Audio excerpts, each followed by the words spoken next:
बरोबर 4 वाजलेले आहेत आणि मी लाईव्ह आलेली आहे.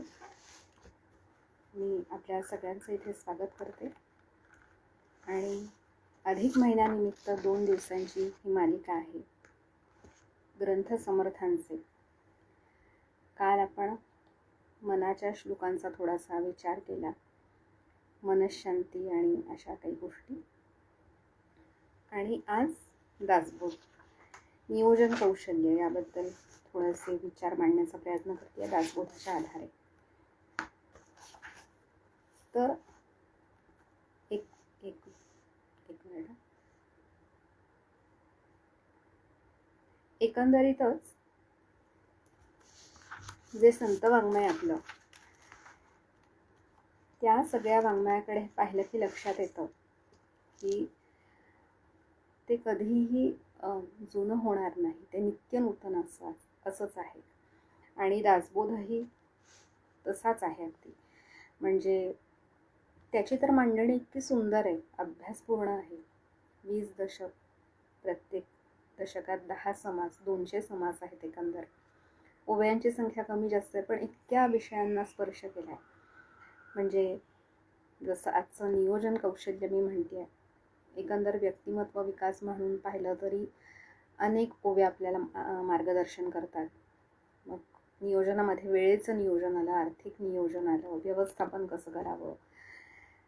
नंतर दासबोधाकडे एक नजर टाकली, अनुक्रमणिकाच आहे त्याच्यामध्ये. तर मूर्खांची लक्षणं इथपासून किंवा नवदेहस्तवन हे काही सुरुवातीचे समास आहेत. नवविधा भक्ती आहे त्यामध्ये, ब्रह्ममाया हे विषय आहेत. अनेक विषय त्यामध्ये आपल्याला बघायला मिळतात आणि पुन्हा पुन्हा त्याचं वाचन करावं, श्रवण करावं, चिंतन करावं असा हा ग्रंथ आहे. आणि म्हणलं अधिक मासाच्या निमित्तानं असं काहीतरी आपण म्हणजे हे काही मोठं मी काही देते असं नाही, कारण फेसबुकच्या माध्यमातून किंवा सोशल मीडियाच्या माध्यमातून मला इतकं काही मिळालं आहे आणि त्याच्याबद्दल एक थोडी कृतज्ञता व्यक्त करावी. या अर्थानं जे म्हणजे समर्थांनीच सांगितलं आहे की आपल्याकडे जे असेल ते सांगावं, तर ते सांगण्यासाठी म्हणून हे आजचं लाईव्ह आहे. तर स्लो कनेक्शन असं येतं आणि मला काहीच कळत नाही आहे, पण लक्षात येत नाही की कोणी पाहताय नाही. पण ठीक आहे, मी लाईव्ह करेन. आणि आज तर खरं तर रविवार आहे, शाळा सुरू होणार आहेत, तीही गडबड असेल. पण तुम्ही नंतर जरी लाईव्ह पाहिलं तरी आपण जरूर प्रतिक्रिया द्या, त्या माझ्यासाठी अनमोल आहेत. आणि मी माझ्या बोलण्याला सुरुवात करते. तर समर्थांचा एक समास फार मला नेहमी आवडतो, तो म्हणजे दशक 11 समास 3 सिकवण निरूपण. त्यातल्या काही ओव्या म्हणजे अगदी दिवसाची सुरुवात कशी करावी इथपासून. म्हणजे समर्थांची दिनचर्या तर म्हणजे अफाटच होती. म्हणजे 1200 सूर्यनमस्कार ते घ्यायचे, नामस्मरण त्यांचं, ग्रंथांचं वाचन, श्रवण, लेखन, असं खूप मोठं काम. म्हणजे त्याबद्दल तर बोलावं तेवढं कमी आहे, पण आपल्याला ते काय सांगतात ते सुद्धा फार महत्त्वाचं आहे. की आपण नेहमी म्हणतो लवकर उठे लवकर निजे, त्याला आरोग्य संपत्ती लाभे. तर तसंच समर्थांनी काय सांगितले, लवकर उठण्याचं महत्त्व आहे. त्यामुळे मन प्रसन्न राहतं आणि आपण जास्त क्रियाशील होऊ शकतो दिवसभरासाठी. चांगली ऊर्जा त्या काळात आपल्याला मिळते. अच्छा, लाईक दिसत आहेत काहीतरी, त्यामुळे कोणीतरी पाहतंय असं नीट मला कळत नाही आहे. तर समर्थ म्हणतात की प्रातःकाळी उठावे, काही पाठांतर करावे, येथान शक्ती आठवावे सर्वोत्तमासी. त्यामुळे लवकर उठायचं, पाठांतर करायचं. जे समर्थांच्या ग्रंथाकडे पाहिलं की आपल्याला लक्षात येतं मन, मनगट, मेंदू या तिन्हीकडे कसं लक्ष द्यावं, त्याचं नियोजन कसं करावं आणि ते सत्कारणी कसं लावावं, हे सगळं आपल्याला समजू शकतं. म्हणजे लवकरात लवकर उठावं, पाठांतर करावं, म्हणजे मेंदूला धार होत राहते आणि स्मरणशक्ती चांगली राहते. आणि येथान शक्ती आठवावे सर्वोत्तमाचे. सगळ्यात पहिल्यांदा तो जो परमात्मा आहे, ज्याच्यामुळे आपण आहोत, त्याचं स्मरण करावं. आपण फक्त दुःखातच त्याला साथ घालतो किंवा काही हवं असेल तेव्हाच हात जोडतो, असं न करता त्या रोज की तुझ्यामुळे आजचा सूर्य मी पाहतोय आणि म्हणून तुझी कृपा अशीच अखंड राहू दे. म्हणजे आपलं असणं हे सुद्धा केवढं मोठं देणं आहे. आपल्याला समर्थ सांगतात की धन्य धन्य हा नरदेहो येथील अपूर्वता पाहो. हा नरदेह असणं, आपण जन्माला येणं ही सुद्धा मोठी, माणूस म्हणून जन्माला येणं हीच मोठी देणगी आहे. माझ्याकडे हे नाही आहे, ते नाही आहे, ही अडचण आहे, ती अडचण आहे, यापेक्षा मी आहे हीच केवढी मोठी गोष्ट आहे.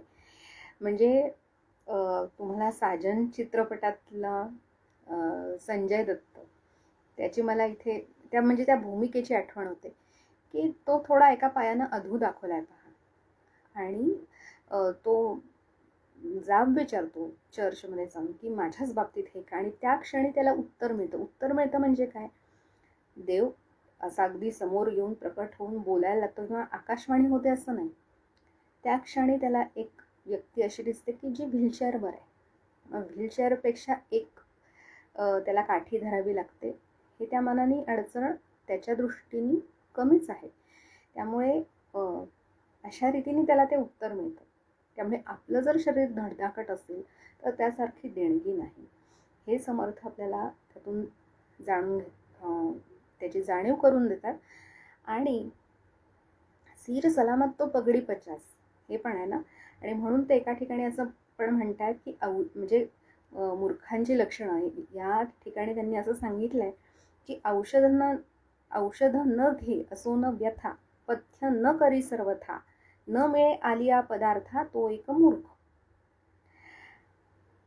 औषध घ्यायचं नाही आणि पथ्य पाळायचं नाही यासारखा मूर्खपणा नाही. म्हणजे आता आपल्या सगळ्यांच्याच बाबतीत बघा, कामाच्या गडबडीमध्ये किंवा कामामध्ये एकदा आपण गुंतलो की असं होतं की तहान भूक विसरायची, जेवण वेळेवर नाही किंवा काय जेवतोय याच्याकडे लक्ष नाही, किती प्रमाणात जेवतोय त्याच्याकडे लक्ष नाही.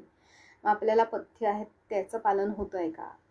म्हणजे एखाद्या दिवशी चुकणं वेगळं, पण सातत्याने हे घडत राहणं. मग पुरेशी झोप नाही, आहार नाही, झोप नाही, मग तुमची तब्येत कशी चांगली राहील. मग त्याची हेळसांडच होणार. व्यायाम करायचा नाही. समर्थ 1200 सूर्यनमस्कार घालायचे. आणि त्यामुळे शक्तियुक्ती जये ठाई तेथे श्रीमंत धावती असं सुद्धा समर्थांनी म्हणलेलं आहे की शक्ती पण तेवढीच महत्त्वाची. आपण म्हणतो शक्तीपेक्षा युक्ती श्रेष्ठ. नाही, पण तुमच्यावर कोणी धावून आलं तर तुम्ही युक्तिवाद करत बसला तर उपयोग काय. तुम्हाला ते बोलायचा वेळच येत नाही तर तुम्हाला त्याच्याशी 2 हात करता येण्यासाठी तुमच्याकडे शक्तीच हवी आणि त्यासाठी ती कमवायला हवी. त्यासाठी व्यायाम हवा. सूर्यनमस्कारासारखा व्यायाम नाही, किंवा व्यायाम करणं हे पण किती गरजेचं आहे हे नकळत त्यांनी सांगितलेलं आहे त्यातून, त्यांच्याच वागण्यातून, त्यांच्याच जगण्यातून. त्यामुळे त्यांनी सुद्धा शरीर कमावलेलं. आणि म्हणून आहार, झोप, व्यायाम आणि मनःशांती, त्यासाठी त्यांनी एकांताचंही महत्त्व सांगितलं. म्हणजे ध्यानधारणा करणं, त्यात आपल्याला उत्तरं मिळतात, मार्ग सापडतात. त्यामुळे ते सुद्धा किती महत्त्वाचं आहे. त्यामुळे मन, मनगट, मेंदू या तिन्ही दृष्टींनी समर्थांचे ग्रंथ आपल्याला अत्यंत मार्गदर्शन करणारे ठरतात. आणि अंगावर दुखणी काढत राहणं, किंवा कधी कधी असं पण आपण पाहतो बघा की गुडघे दुखतात पण मग आता रिक्षा कुठे करायची, मग पैसे वाचवायचे, तिथे पैसे वाचवायचे, मग पण नंतर मग त्या दुखण्याची ऑपरेशनपर्यंत वेळ येते, मग तिथे किती पैसा खर्च होतो, शिवाय त्रास होतो. त्यामुळे वेळच्या वेळी योग्य ती काळजी घेणं शरीराची हे समर्थ आपल्याला सांगतात. आणि असा वेळेपण आपण सगळेच करतो. आणि त्या नरदेहाची काळजी घेऊन नेमकं काय करायचं ते पण समर्थ आपल्याला सांगतात. की याच समासात पुढे म्हटलंय की प्रातःकाळी तुम्ही उठलात, पाठांतर केलं, त्याचं स्मरण केलं, नमस्कार केलात, आपण म्हणतो ना कराग्रे वसते लक्ष्मी, हे सगळं झाल्यानंतर म्हणजे मुखमार्जन, प्रातस्नान हे पण त्यांनी सांगितले. ते सगळं झाल्यावर मग काय कराल तुम्ही, म्हणजे आपण ज्याला म्हणतो ब्रश करतो, आंघोळ करतो, मग पूजा होते, आणि मग तुम्ही काय कराल तर काही फळाहार घ्यावा, मग संसार धंदा करावा. म्हणजे पुन्हा पोटाला आधी शांत करावं, भूक शमवावी. रिकाम्या पोटी संसार धंदा करणं योग्य नाही, चिडचिड होते, हा अनुभव आपण घेतो. घाईघाईत नाश्ता न करता निघून जायचं आणि मग परत लंच ब्रेकला पण उशीर झाला, अशा गोष्टी घडतात. आणि मग थकायला झालेलं असतं, चिडचिड झालेली असते, त्यातून वाद होऊ शकतात, त्यातून सगळं काही बिघडतं. पण समर्थ बघा काय सांगतायत, काही फळाहार घ्यावा, मग संसार धंदा करावा, सुशब्दे राखावा सकळ लोक. जेव्हा तुमचं पोट भरून तुम्ही संसार धंदा करता, तेव्हाच तुम्ही गोड शब्दांनी सगळ्यांशी संवाद साधू शकता. असा पण क्रम त्याच्याकडे बघता येतं आपल्याला. नाहीतर काय होतं, चिडचिड झाली की तुमचे वाद होतात तुमच्या कलिग बरोबर. पण जी गोष्ट आपण चिडून सांगतो तीच वेगळ्या प्रकारे सांगता येते. म्हणजे बोलणाऱ्याची, चांगलं बोलणाऱ्याची मातीही विकली जाते असं म्हणतात ना, तसं आहे ते. मी बिरबलाची गोष्ट आहे ना ती, की बादशाला एकदा काहीतरी स्वप्न पडतं आणि त्याचे सगळे दात पडलेत असला स्वप्न पडतं. आता याचा अर्थ काय, आणि एकच दात उरलाय, सगळे दात पडलेत, एकच दात उरलाय. तर एक ज्योतिषी त्याला अर्थ असा सांगतो की तुमचे सगळे नातेवाईक तुमच्या आधी जाणार आहेत आणि तुम्ही एकटेच नंतर राहणार आहात. आता हे अशा प्रकारे सांगितल्यामुळे तो संतापतो. आणि बिरबल मात्र काय सांगतो की महाराज, तुम्ही तुमच्या सगळ्या नातलगांमध्ये सर्वाधिक जगणार आहात, तुम्ही दीर्घायुषी आहात. म्हणजे सांगण्यात फरक आहे, पण हे सुचण्यासाठी जे काय बोलायचं हे जर तुम्हाला सुचायला हवं किंवा आता काय करता येईल, अडचण आली काहीतरी समोर, तुमचं पोट जर शांत असेल तर तुम्हाला ती सोल्युशन मिळतात किंवा काय बोलायचं नक्की सुचतं. तुम्ही हसत मुखाने बोलू शकता, संवाद साधू शकता. हे खूप छोटी गोष्ट आहे पण महत्त्वाची आहे आणि त्यासाठी वेळेचं नियोजन पण महत्त्वाचं आहे. मग ते सगळं वेळेत व्हायला हवं. ऑफिसला इतक्या वाजता निघायचं, त्याच्या आधी सगळ्या गोष्टी तयार असायला हव्यात, त्याआधी रात्री काय कामं करून ठेवायचे. आणि म्हणून समर्थांनी हे पण सांगितलं की ऐक सदैवपणाचे लक्षण, रिकामा जाऊ नेदी एक क्षण सुद्धा दवडता कामा नये. आता इथे ही फार गोष्ट आपल्या आजच्याही काळासाठी महत्त्वाची, की प्रत्येक क्षण इतका महत्त्वाचा आहे. बहिणाबाई म्हणतात की अरे जगण मरण एका सासाचं अंतर, या क्षणी आहे, पुढच्या क्षणी असू का नाही माहिती नाही. आणि त्यामुळे आपला हा नरदेह, आपलं हे मनुष्य देह, हे आयुष्य माणूस म्हणून मिळालेलं केवढं किमती आहे, मौल्यवान आहे. आणि क्षणाक्षणाचं मूल जाणायला हवं आणि ते आपण आपल्या वेळेचं महत्त्व जाणलं तर दुसरं आपल्या वेळेचं महत्त्व ठेवेल. आणि तो एक मेसेज होता ना मध्ये, ती पोस्ट फिरायची बघा, की 1 वर्षाचं महत्त्व अशा विद्यार्थ्याला विचारा की परीक्षा न दिल्यामुळे त्याचं 1 वर्षच वाया गेलं, किंवा एका दिवसाची किंमत रोजंदारीवर कामं करणाऱ्या व्यक्तीला विचारा, किंवा एका क्षणाची किंमत, एका क्षणासाठी ज्याची गाडी चुकते त्याला विचारा, आणि त्याचं काहीतरी खूप महत्त्वाचं काम त्यामुळे राहू शकतं. तर एकेका क्षणाचं सुद्धा किती मोल आहे हे आपण जाणतो.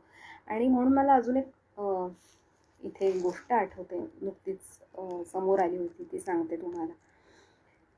की एक रद्दीवाला एका बंगल्यात जातो रद्दी घेण्यासाठी. चांगलं सधन कुटुंब आहे आणि माणूस म्हणून ते त्याला अतिशय चांगल्या प्रकारे वागवतात.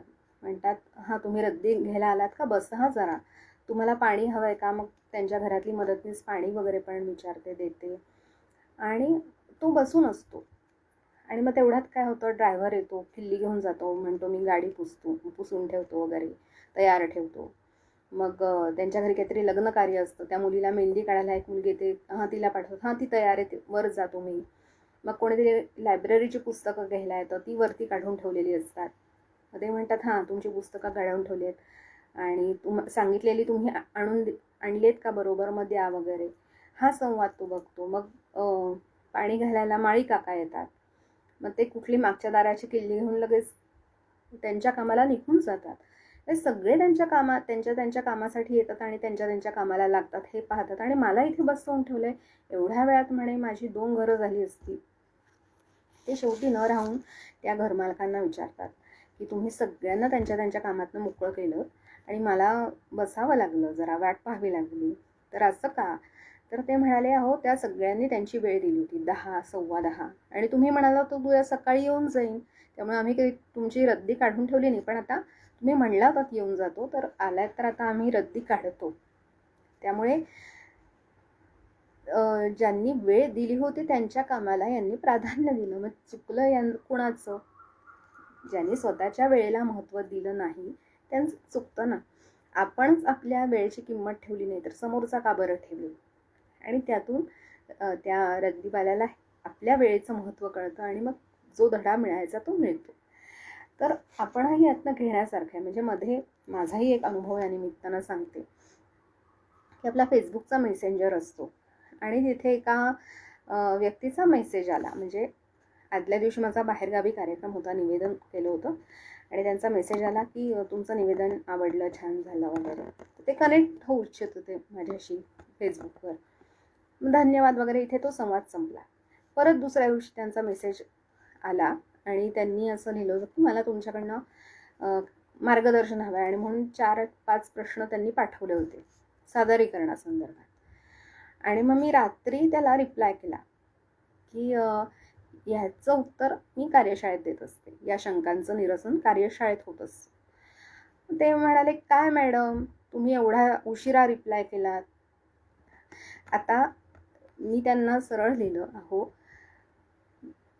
जेव्हा लोकांना काही माझ्याशी बोलायचं असतं तेव्हा ते तुम्हाला कधी वेळ आहे असं विचारून फोन करतात किंवा भेटायला येतात. पहिली गोष्ट, तुम्ही डायरेक्ट प्रश्न पाठवले आणि मी लगेच त्याला उत्तरं कशी देऊ शकेन? म्हणजे माझंही काही शेड्यूल असेल की नाही ठरलेलं. तर आणि मला अगदी आपण योग्य वागलोय याचं समाधान वाटलं, कारण शेवटी तुमचा वेळ महत्त्वाचा असतो आणि कुठलीही गोष्ट फुकट दिली की त्याची किंमत राहत नाही. कारण ते प्रश्नही चांगले होते, उत्तम होते, पण त्याची उत्तर अशी पटकन देता येण्यासारखी नव्हती. त्याच्यावर विचार केला पाहिजे, त्याला वेळ दिला पाहिजे आणि ते टाईप करत का बसावं, नाही का? तर त्यामुळे असं नाही आहे की फक्त पैशाकडे बघून आपण वागत असतो, पण त्या व्यक्तीला त्याचं मोल कळायला हवं की आपण असंच जाऊन कोणाशी काही बोलू नये, विचारू नये. मी सुद्धा जेव्हा मला काही कोणाशी बोलायचं असतं तेव्हा मी असंच विचारते ना की आपल्याला बोलायला वेळ आहे का, कधी आहे, फोन करायचा झाला तर कधी करू, असा आधी मेसेज करते, मग त्यावेळेला फोन करते किंवा कधी बोलता येईल आपल्याला हे विचारणं गरजेचं आहे. तुम्ही दुसऱ्याच्या वेळेची किंमत करायला पाहिजे आणि स्वतःच्याही वेळेचं मोल जाणलं पाहिजे. आणि वेळ ही गोष्ट फार महत्त्वाची आहे.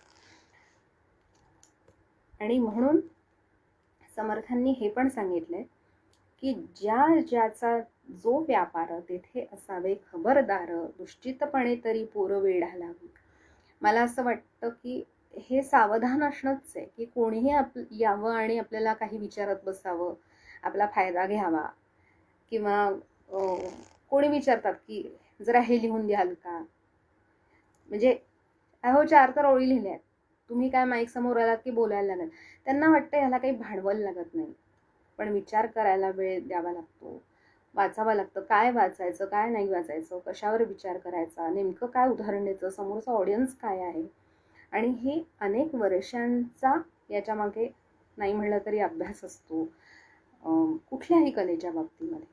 त्यामुळे म्हणजे ती एक गोष्ट आहे ना अगदी छोटीशी की एका माणसाची गाडी बंद पडते आणि आडवाटेला असतो तो, म्हणजे जवळपास गॅरेज असण्याची शक्यता नसते, पण कसा बसा एक गॅरेजवाला भेटतो आणि तो गाडी उघडतो आणि एक हातोडा मारतो आणि म्हणतो 100 रुपये झाले. तर तो म्हणतो 1 हातोडा मारायचे 100 रुपये? म्हणे नाही, हातोडा मारण्याचा 1 रुपया.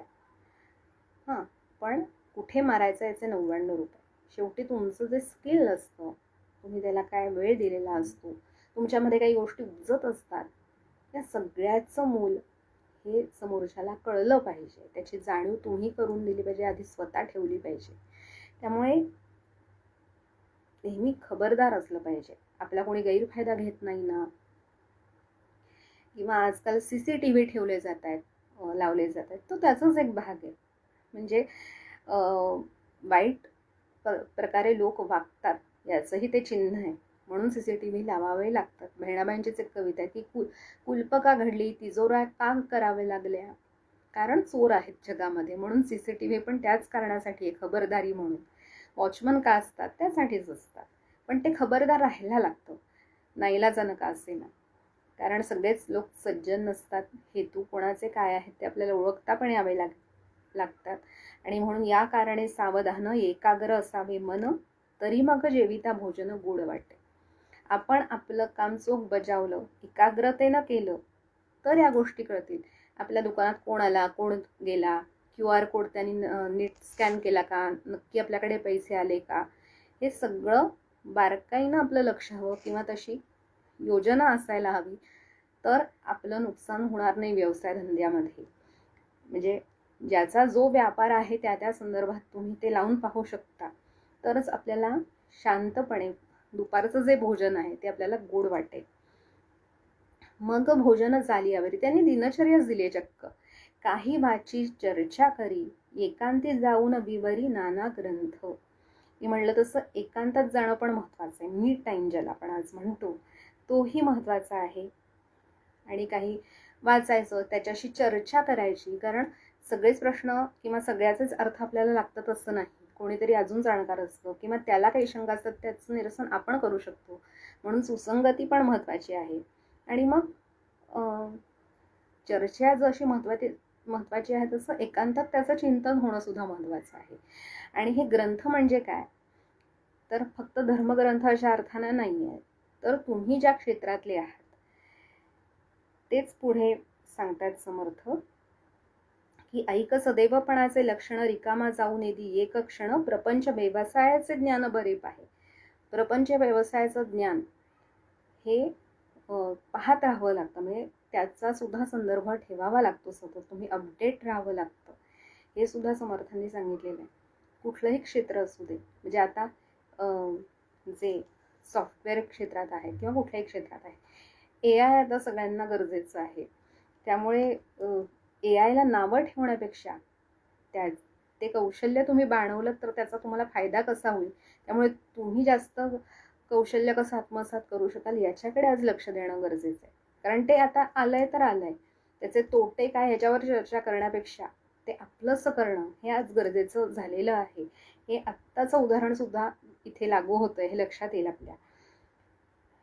आणि काही मेळवी मग जेवी, गुंतल्या लोका सौगवी, शरीर कारणी लावी काहीतरी. काहीतरी मिळवायचं मग जेवायचं. फुकट खात पडायचं नाही, लोळत पडायचं नाही. स्वतः मिळवून जेवणं हे महत्वाचं आहे. काही धर्मचर्चा पुराण, हरिकथा निरूपण, वाया जाऊ नेदिक्षण दोहीकडे, प्रपंच आणि परमार्थ.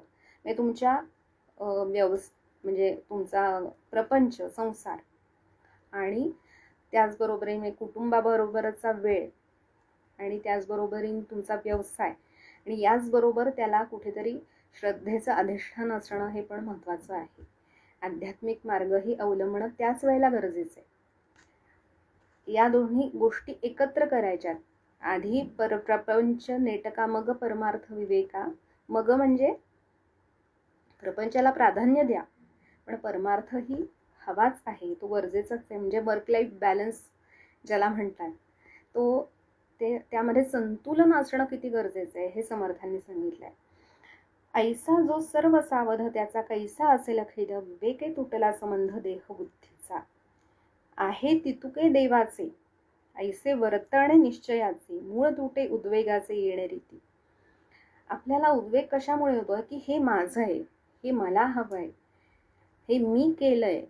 ह्या ज्या आपल्या देहबुद्धीच्या भावना असतात ना, की अमुक एक वस्तू मी कष्टाने, मी शून्यातनं विश्व निर्माण केलंय, हे जे असतं ना आपलं, त्यामुळे सगळा उद्वेग होतो.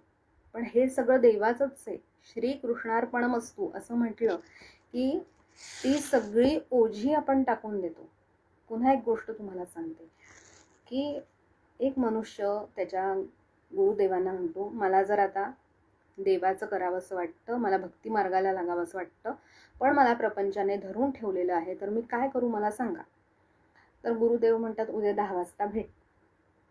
आता ते गुरुदेव असते ते वेळेतच येणार, म्हणून हा पण 10च्या आधी जाऊन तिथे थांबतो. 10 वाजायच्या आधी जाऊन थांबलेला, 10 वाजले तरी गुरुदेव आले नाहीत. आश्चर्यच वाटलं. नाही तर एरवी ते लांबून येताना दिसले असते, पण दिसलेच नाहीत. 10चे 10:30 झाले, डोक्यावर सूर्याला तरी नाही. मग आता त्याला काळजी वाटायला लागते की त्यांची तब्येत तर ठीक आहे ना. मग तो त्यांच्या कुटीकडे जातो आणि तिथे जाऊन पाहतो तर काय, तिथे बाहेर ते खांबाला धरून उभे असतात आणि म्हणतात की या खांबाने मला सोडलं ना की लगेच येतो. आणि तो समजून जातो की खांब काही धरत नाही, गुरुदेवांनीच खांबाला धरलंय. तसं प्रपंच काही आपल्याला पकडत नाही, आपणच प्रपंचामध्ये गुंतलेलो असतो. हे प्रपंच करावाच नेटका, पण त्याच्यामध्ये काय म्हणतात ते पद्मपत्रावर जसं पाणी असतं, अळवावरचं पाणी, म्हणजे तसं अलिप्तपणे म्हणजे अति न गुंतता की हे माझं आहे, ते माझं आहे, हे मी केलंय, किंवा आता मला हे हवंय, हवंच आहे, मग का नाही मिळवते, मग असं कसं, माझ्याच बाबतीत हे का, असं मी मी मी मी करण्यापेक्षा हे सगळं देवाचंच आहे आणि त्याच्या इच्छेनं सगळं काही घडतंय असं जर तुम्ही म्हणत राहिलात, किंवा जे काही माझ्या बाबतीत वाईट घडतंय माझ्याच कर्माचं फळ आहे हे म्हटल्यानंतर खूप ताण कमी होतात. मग दुसऱ्या माझ्याशी वाईट वागला तर ते त्याच्या कर्मामुळे त्याला तशी बुद्धी झाली आणि ते माझेही भोगवते म्हणून तो तसा वागला, तो निमित्त मात्र आहे. त्यामुळे त्याचा राग न करता तुम्ही त्याला माफ करायचं आणि पुढे जायचं. किंवा कधी कधी स्वतःसाठी स्टँड घेणं हे पण महत्त्वाचं असतं, पण ते करत असताना स्वतः उद्विग्न न होणं हे अपेक्षित आहे. आणि म्हणून समर्थांनी काय सांगितलं की प्रपंची पाहिजे सुवर्ण, परमार्थी पंचीकरण. प्रपंच आणि परमार्थ याच्यात कसा संतुलन साधायचंय, तर इथे तुम्हाला धन पण मिळवायचंय, पण ते मिळवत असताना ही सगळी माया आहे याची पण जाणीव ठेवायची. माया आणि ब्रह्म म्हणजे मी आता काय अध्यात्म मार्गाला लागलो, मग आता माझं काही कर्तव्य नाही असं नसतं. तुम्हाला ते कर्तव्य पूर्णच करावं लागतं, स्वधर्माचं पालन करावंच लागतं. पण या सगळ्यात गुंतायचं नाही हे लक्षात ठेवलं की मग तो बॅलन्स जमतो. आणि त्यासाठी या ग्रंथांचं सतत वाचन, श्रवण, चिंतन हे केलं की म्हणजे संत साहित्य जवळ केलं की आपल्या चिंता, आपले दुःख, आपले उद्वेग हे कमी होत जातात, मन शांत होत जातं. पुन्हा एकदा आपण मनशांतीकडेच आलेलो आहोत. आणि आता त्यांनी सांगितलं ना, प्रपंची पाहिजे सुवर्ण, या पैशाचं नियोजन हे सुद्धा किती महत्वाचं आहे. पाहिजेच ना, म्हणजे तुम्ही जरी कितीही आध्यात्मिक असलात, भक्ती मार्गाला असलात आणि पैशाच्या तुम्ही मागे लागला नाही तरी सुद्धा तुमचं कुटुंब, म्हणजे आता तुम्ही प्रपंचात आहात तर तुमचं कुटुंब पोसायला इतर कोणी येणार नाहीये, ते तुम्हालाच ती सगळी त्या गोष्टी पार पाडायच्यात. मग घराचे हप्ते असतील, मुलांची शिक्षण असतील. आणि म्हणून समर्थांनी एक फार महत्त्वाची गोष्ट सांगितली आहे की त्याचं नियोजन सुद्धा पाहिजे. तुम्ही जे काही कमावता, मिळविती तितुके भक्षिती, ते कठीण काळी मरोन जाती, दीर्घ सूचनेने वर्तिती तेची भले. तुम्ही जे काही मिळवलं ते लगेच खर्च करून टाकलं तर कठीण काळात काय होतं, तुम्ही लॉकडाऊनमध्ये पाहिलं, कोरोना आला होता तेव्हा सगळी ऑफिस बंद, दुकानं बंद. मग काय केलं असेल त्या लोकांनी, ज्यांचं सेव्हिंग होतं त्यांचं बरे दिवस गेले. आता हातावर पोट असलेल्यांची गोष्ट वेगळी, ज्यांनी सेव्हिंग केलेलं होतं त्यांचे तरी दिवस बरे गेले असणार. तेव्हा ज्यांचं नियोजन होतं त्यांना तो काळ सुसह्य गेला. पण अशा संकट काळामध्ये ज्यांनी आपले पैसे उडवून टाकलेत ते श्रीमंत असतील, त्यांचा सुद्धा खूप त्या काळात नुकसान झालं असणार आहे हे नक्की आहे. आणि म्हणून त्याचं नियोजन असणं हे फार महत्त्वाचं आहे. आता समर्थ हे स्वतः किंवा समर्थांचे सगळे शिष्य म्हणा, महंत म्हणा, हे सगळे समर्थांचा एक संप्रदाय पूर्ण, ते स्वतः भिक्षा मागून राहणार आहे. 5 घरी जायचं, ओम भगवती भिक्षाम देही, जे मिळेल ते घ्यायचं, त्यातले सुद्धा एक देवाला अर्पण, एक पशुपक्ष्यांना, अशा प्रकारे ते त्यांची गुजराण होत असेल. पण प्रापंचिक माणसानं कसं करावं हे सुद्धा त्यांनी सांगितलेलं आहे. आपल्याकडे म्हणी आहेत ना की ऋण काढून सण साजरा करू नये, कर्ज काढून तुम्ही मौज मजा करू नका. तुम्हाला मौज मजा करायची आहे ना, मग तुम्ही तेवढं कमवा. किंवा अंथरूण पाहून पाय पसरावे हे म्हटलं जातं, म्हणजे मग तुम्ही तुमचं अंथरूण मोठं करा. पण अंथरूण छोटं आहे आणि तुम्ही हवे तसे पाय पसरलेत हे चालणार नाही. म्हणजे आत्ताच्या काळात बघा ना, किती म्हणजे लोक क्रेझी असतात की वीकेंड ट्रिप झालीच पाहिजे. म्हणजे इथे घराचे हप्ते आहेत किंवा भाडं भरायचं आहे, त्याला पैसे नाहीत, पण नाही, विकेंडला जायलाच पाहिजे, हॉटेलमध्ये गेलंच पाहिजे, किंवा बर्थडे हा असाच झाला पाहिजे, किंवा हळदीचा कार्यक्रम असेल तर अमुक एक ड्रेस कोड केलाच पाहिजे. हे सगळं, किंवा काय म्हणतात त्याला, प्री वेडिंग शूट, हा एवढा सगळा खर्च करण्यापेक्षा त्या म्हणजे जे लग्न करणार आहेत त्यांच्या संसारासाठी द्या ना तो पैसा. आणि शेवटी पैसा खर्च करायचा तर तो कुठे करावा? तुम्ही पुस्तकं घ्या, तुम्ही प्रवास करा, तुम्ही जग पहा. म्हणजे तुमच्याकडे पैसे जास्त असतील तर एखादा कोर्स करा, म्हणजे सत्कारणी लावा किंवा दान करा. अनेक चांगल्या संस्थांना, चांगल्या कार्यांना गरज असते. तर असे कुठेतरी उधळण्यापेक्षा पैसे कुठे खर्च करावा हे पण पाहिजे. आणि समर्थ हे पण सांगतात की अन्न पाहिजे स्त्रियेला, अन्न पाहिजे लेकुराला, मग कष्ट करून मिळवावे की जोगी होऊन जावे. की आम्ही आता काय भक्ती मार्गाला लागलो, आम्ही आध्यात्मिक झालो, आता काय कुटुंबाने जेवायचं करायचं ते त्याचं नाही पाहावं, असं करून चालत नाही. तुम्ही एकदा प्रपंचात पडलात ना, मग तो पूर्ण करणं ही जबाबदारी आहे. आता कसं आहे की दोघंही कमावतात, मग कधी कोणी ब्रेक घेतं, कधी कोणी व्यवसाय बदलतं, नोकरी बदलतं, या गोष्टी ठीक आहेत, पण त्या होऊ शकणार आहे का याची चर्चा करून, ठरवून, नियोजन करून या गोष्टी केल्या पाहिजेत. आणि कष्ट करून मिळवायला हवं. आज आपल्याकडे कष्ट करण्याची लाज वाटते, किंवा मी एवढा शिकलेलो आहे, मग हे काम मी का करू?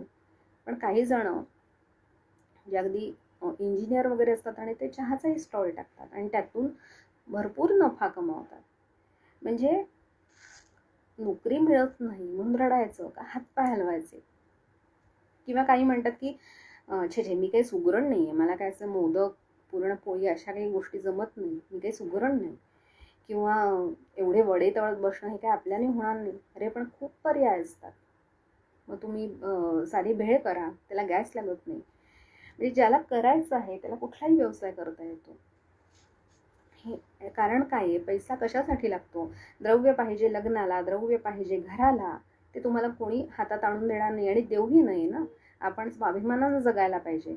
द्रव्य पाहिजे लग्नाला, द्रव्य पाहिजे घराला, मग कष्ट करूनही मिळवावे की जोगी होऊन जावे. लागतो ना पैसा. प्रपंच करायला जरी माया माया म्हणलं तरी व्यवहारामध्ये या गोष्टी आवश्यकच आहेत. आता काही जणांचं याच्या अगदी उलट असतं. काही जण पैशाच्या खूप मागे लागतात किंवा नाही तिथे उधळतात, मिळाला काही खर्च करून टाकतात. मला एक छोटीशी मुंगीची गोष्ट आठवते की एक टोळ असतो आणि तो छान इकडून तिकडे बागडत असतो. ही मुंगी आपली तिच्या चालीनी एक एक अन्नाचा कण घेऊन तिच्या वारुळात घेऊन जात असते. तो भासतो, काय तू काम करत बसते म्हणजे सारखी, जरा फिर की इकडे तिकडे.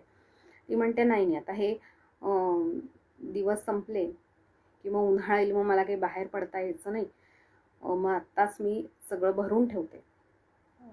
तर मग ते थंडीचे दिवस येतात की तिथे अगदीच त्या प्रदेशात थंडी असते.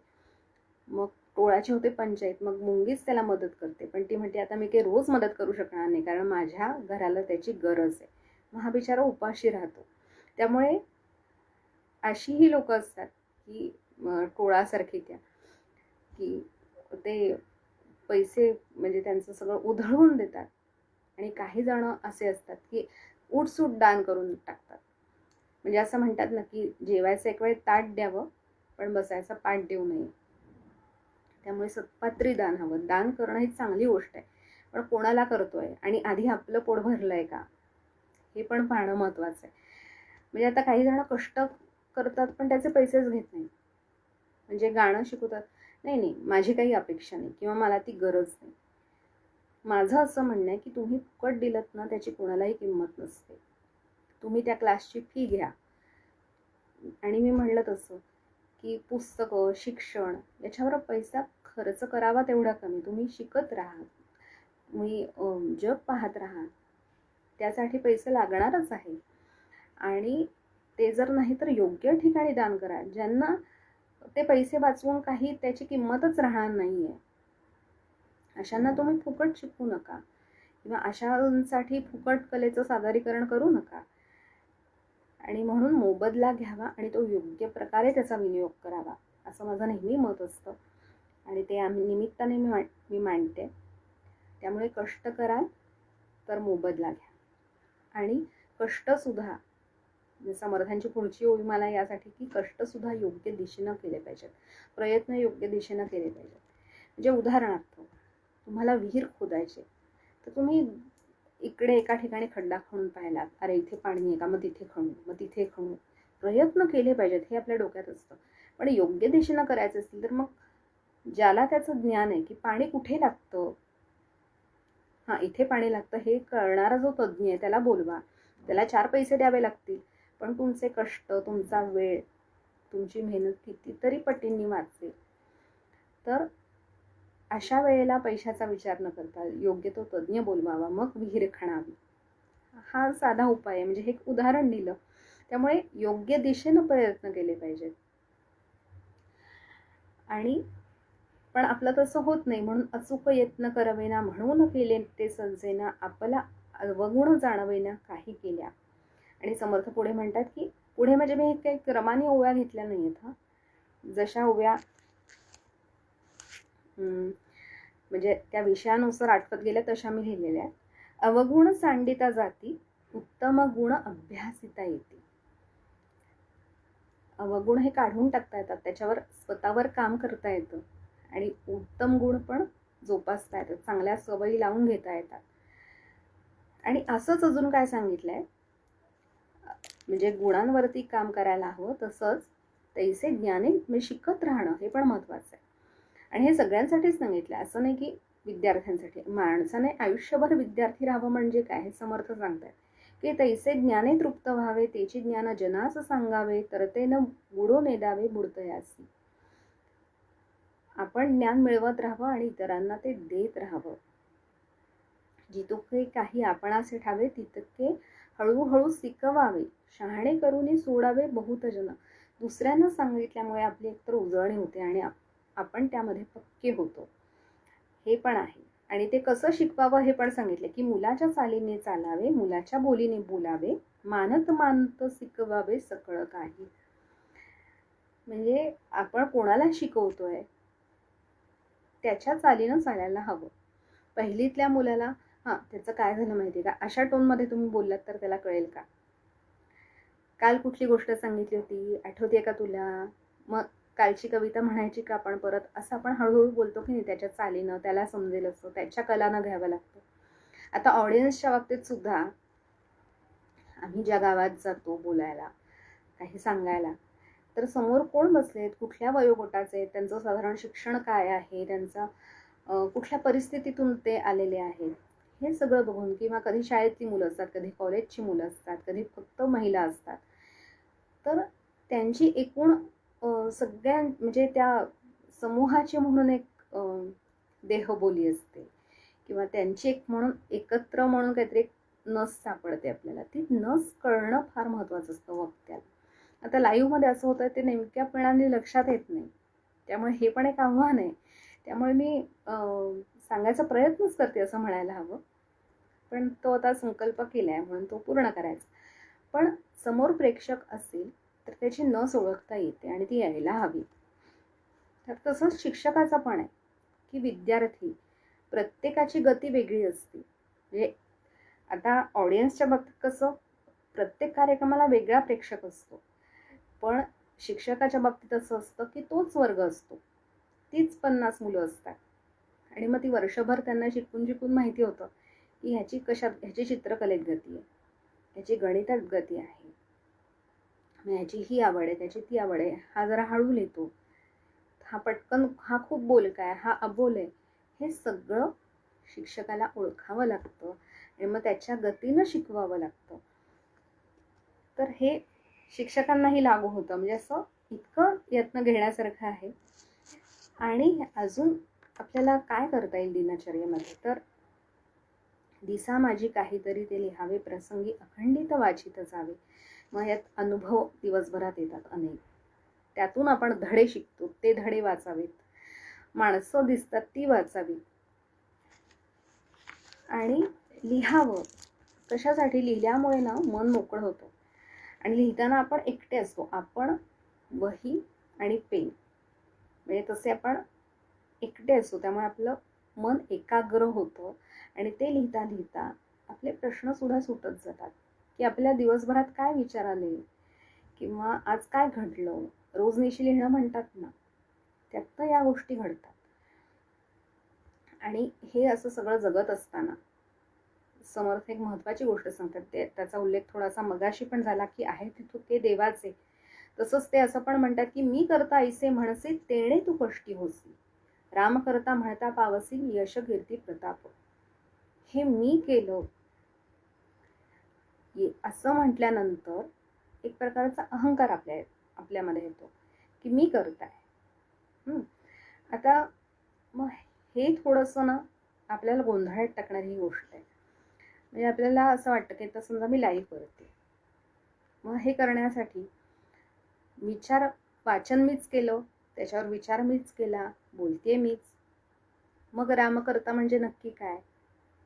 तर मुळात हे असं लाईव्ह करावं, हे सुचणं, मग तशी सगळी परिस्थिती जमून येणं, मग त्यातलं नेमकं काय विषय निवडावा हे सुचणं, मग त्यावर काय बोलावं हे सुचणं. हे जे सुचणं असतं ते आतून असतं. म्हणजे ते असं ठरवून एक एक शब्द आपण तयार करत नाही, तो आतून उमटतो.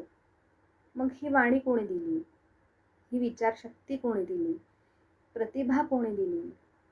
तर तो सगळा करता आहे तो राम आहे. म्हणजे तो परमात्मा आहे, जो देणारा देव आहे तो आहे. त्याला तुम्ही नाव काही द्या, युनिवर्स म्हणा, राम म्हणा, परमात्मा म्हणा, तर ते त्याने दिलेलं आहे.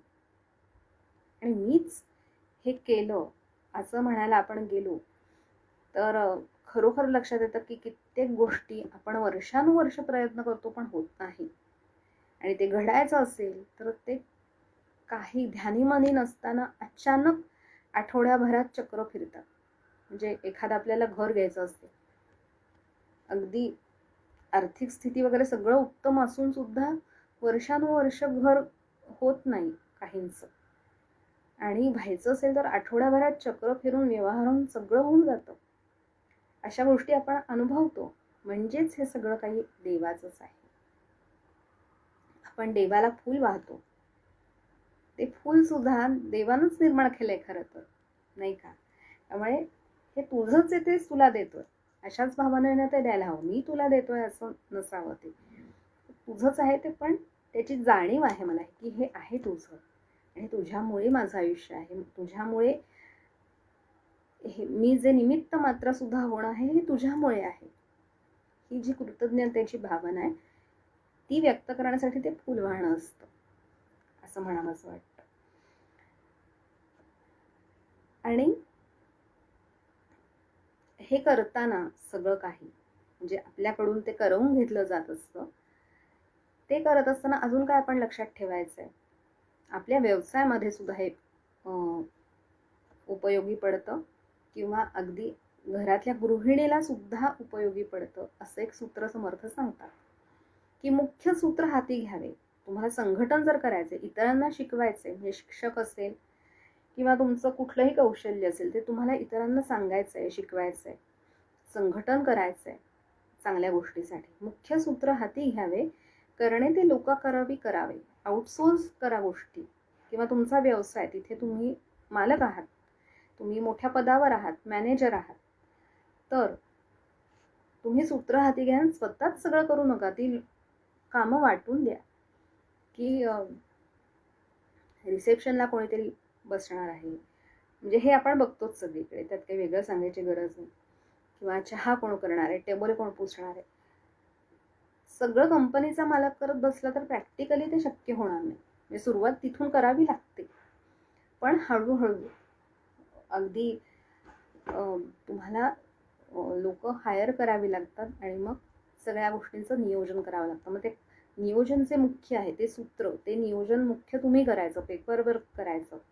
त्या खर्चाचं असेल, वेळेचं असेल, कामांचं असेल, तो वाटप हा तुम्ही करायचा आणि करवून घ्यायचा. आणि मग सगळी पाहणी, लक्ष तुमचं प्रत्येक गोष्टीकडे बारकाईनं पाहिजे की खर्च कुठे झाला, मला सगळं रिपोर्ट सगळ्यांनी केला पाहिजे त्या त्या कामाचा, आणि झाला नाही तर विचारलं पाहिजे. आणि तसंच त्या माणसांचंही, माणसं सुद्धा ओळखता आली पाहिजेत. लोक बहुत शोधावे, इंटरव्ह्यूला अनेक लोकांना बोलवून घ्या, बहुत शोधावे, त्यांचे अधिकार जाणावे, त्यांना बोलण्यावरून, त्यांच्या देहबोलीवरून त्यांना ओळखता आलं पाहिजे की हा माणूस कसा आहे, प्रामाणिक आहे का, हुशार आहे का, याला खरंच काही जमतंय का, जमणार आहे का, त्या नुसताच बाता मारतोय, बढाया मारतोय, हे कळलं पाहिजे. आणि जाणून धरावे जवळी दुरी. तुम्ही एकदा लोकांची नेमणूक केली आणि तुम्ही त्यांना जाणलेत, त्याच्यानुसार त्यांना किती जवळ करायचं, किती दूर ठेवायचं, कोणाशी मैत्री करायची, कोणाला कामापुरतं त्याला ऑफिसमध्ये ठेवायचं, हे तुम्हाला कळलं पाहिजे.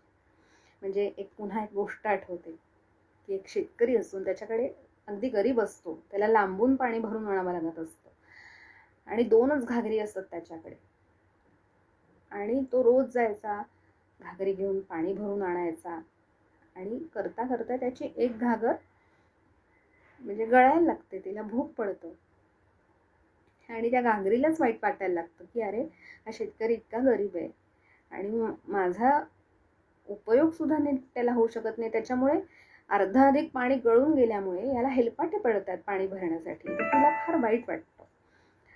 तर शेतकऱ्याला कळतं की ही रडतीये, हे गळणारं पाणीचे अश्रू आहेत त्यामध्ये. तर तो म्हणतो काय झालं तुला, तर ती म्हणते अरे मला फार असं, ज्याला म्हणतात अपराधी वाटतंय की माझ्या मुलीला हेलपाटे पडत आहेत. तो हसतो, तो म्हणतो अगं तुझ्या लक्षात आली काय गोष्ट, तू फार स्वतःच्या कोशामध्ये कुढत राहिलीस, तू जरा आजूबाजूला बघ. म्हणे मी ज्या रस्त्याने येतो ना, तुला कडेच्या कडेला तुला मी धरलेलं असतं, त्यामुळे काय होतं, त्या रस्त्यावर मी बिया टाकल्या होत्या आणि तुझं गळणारं पाणी त्या बियांना मिळून त्या बिया रुजवून त्याला तिथे रोपं आली, झाडं आली, आणि तिथे छान फळं फुलं, आणि त्यांच्यावर रस्ता कसा छान बहरलाय बघ.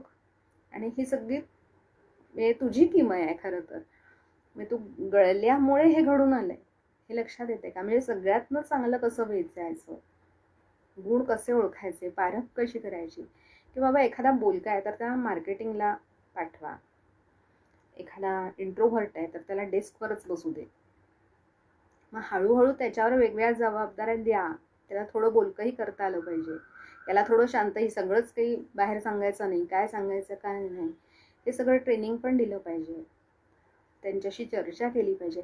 या सगळ्या गोष्टी म्हणजे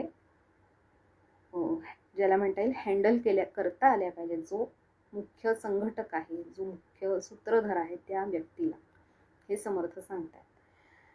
आणि हे सगळं करण्यासाठी, नियोजन करण्यासाठी एकांतात राहणं हे गरजेचं असतं.